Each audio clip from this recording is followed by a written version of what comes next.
ไอ้ข้าวทำไมไอ้หลงแตงเว้ยไอ้หลงตาไอ้ไปที่ไหนพอดีไอ้ปิ๊กไม่เสียงนะไอ้ปิ๊กไม่เสียงเมียนไอ้แม่ก่อยนะวันนี้ไอ้มาเอวแสบละปูนนี่ปะท้อ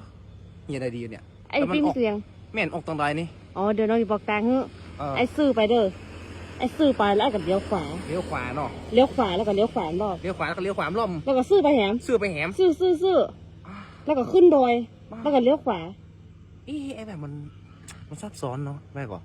นี่น้องพอสะดวกไปหันก่อนไปขึ้นรถไปขึ้นรถกันเดี๋ยวขึ้นรถกันเนอะมันไปทางไหนก็น้องซื้อไปเนาะโอเคเลยอันนี้ปล่อยเลยเนาะซื้อไปเนาะมันไปทางไหนตัวน้องรู้สึกว่ามันเข้าป่าลึกจริงในใจเลยเนี่ยตรงไปเหรอไอ้ตรงไปเห็นเนาะมันเข้าป่าลึกจริงนี่ใจนี่ไปซอยทางแน่